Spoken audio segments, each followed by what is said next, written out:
What is up YouTube, and welcome to this Turning Red Easter eggs and ending explained video. This is the latest movie from Pixar Animation and has sadly bypassed cinemas to head straight to Disney+, which is a shame as I do feel like a cinematic release really does make a movie. Just like every other Pixar movie, it is laced with Easter eggs referencing other Disney and Pixar properties, as well as referencing the real-life inspiration for this charming movie.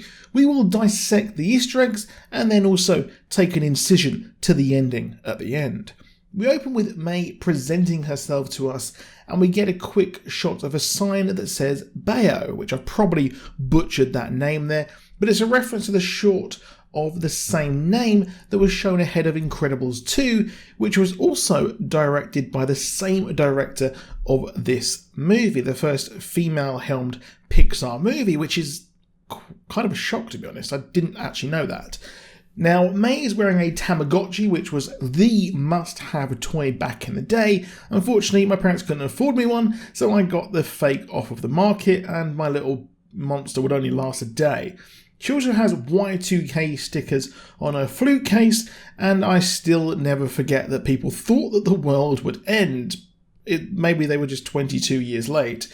And her jazz flute playing was similar to that of Alisa Simpson's Saxomaphone playing in the Simpson's opening. Mei also attends Lester B. Pearson School, which is named after, yes, the real Lester B. Pearson, who was the 14th President of Canada, and her teacher resembles the villain from Up.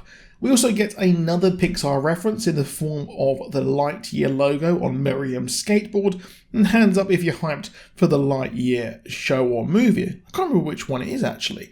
We also see the rabbit from Burrow on the back of Mei's sketchbook where she draw those sketchy pictures, and Pearl is on her desk from the Pearl short, and we get to see a hidden Mickey at breakfast, and there is also another at Tyler's birthday party. We also see the papal Picaro flags from Coco on the street, and the pink phone has a unicorn from Inside Out. Also, when Mei turns into a panda, she crushes her slippers in a nod to Mulan when Mushu would mention bunny slippers.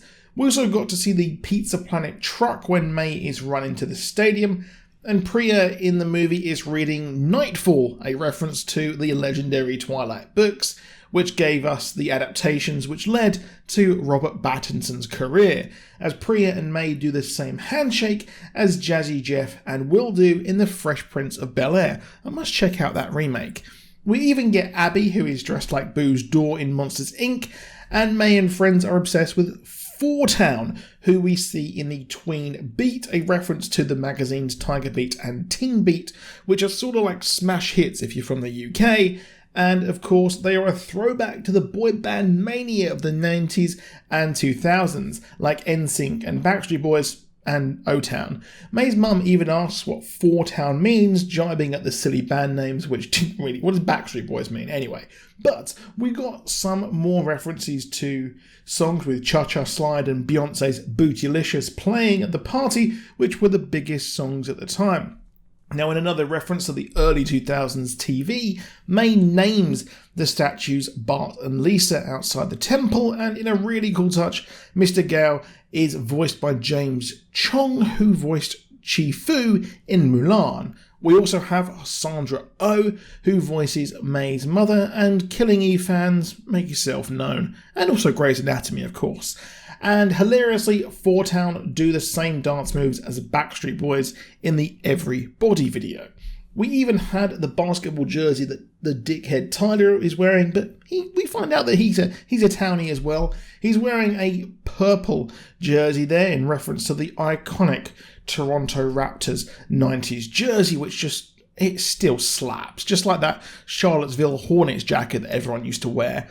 We also had the Sky Dome and the CN Tower, both Toronto staples, appearing, and the movie itself revolves around Mei growing up and talking about boys and evolving her relationship with her mother. Now let's go into the ending here. Now she and her friends are obsessed with Four Town and are desperate to see them live, but her mother dismisses them, probably because initially she does this because 4 is an unlucky number in Chinese culture, and it's very funny seeing this today when K-pop, like BTS for example, the army is a juggernaut, and boy, I do actually like BTS, and seeing it mirrored here is pretty funny because the boy band mania really was something else. Now there's one problem. Mei has turned into a giant red panda. Now her family work at a temple shrine to red pandas and their ancestors who use the power of them to protect their village back in the day, namely Sun Yi. Now this woman dedicated her life to the creatures of the forest, and the red panda has blessed their family. The other part of the story is explained when Mei reveals her transformation to her mother. Sun Yi wished to turn into a red panda using her emotions, which was granted to her, and she protected the village after she, or at least the men, went to war. This blessing was then passed down to their daughters, which is why Mei has turned into this panda. However, this has then become a curse, as they don't need to go to war. There is a cure, as she has to go through a ritual to seal the panda in a medallion. However, strong emotions bring out the panda, so until the ritual, she cannot go to the concert, as it will bring it out. However, her friends have the idea to use her power to actually gain cash to go to the concert, but it ends up falling on the same night as the ritual. In the end, she does decide to keep her panda, and her mother's medallion cracks, leading to her panda to release in a rage, and Godzilla kaiju style fights occur. In the end, however, the family talk down the mother, who was simply influenced by her own mother, and it is all about using your inner strength, and Mei doesn't want to forego how, or at least what she wants to be. She doesn't want to act like everyone else, and she wants to keep the power and comes to terms with who she wants to be. She doesn't want to reject this part of herself. She's been forced to try and act decent and how she is expected by society, but the panda allows her to be who she truly is, which is what we see at the end. The family accepting this perceived curse of what's inside of you becomes actually something which is pretty good for you, as Mei and her mother do repair their toxic relationship, and that relationship was actually an inspiration taken from the person who helmed this movie, who had a similar interaction with her mother. We also get a pretty funny post-credit as we see Mei's dad dancing to Four Town, and it's a very generally happy ending. We have a sequel teased that the panda's still there, it could carry on. I wonder if they will. I hope this does well, and I hope the fact that it's come to Disney Plus and not to cinemas as well, I don't know. But that is it for this video. Please drop a like if you enjoyed it. Do subscribe with notifications if you want more from us, and I'll see you soon, and goodbye.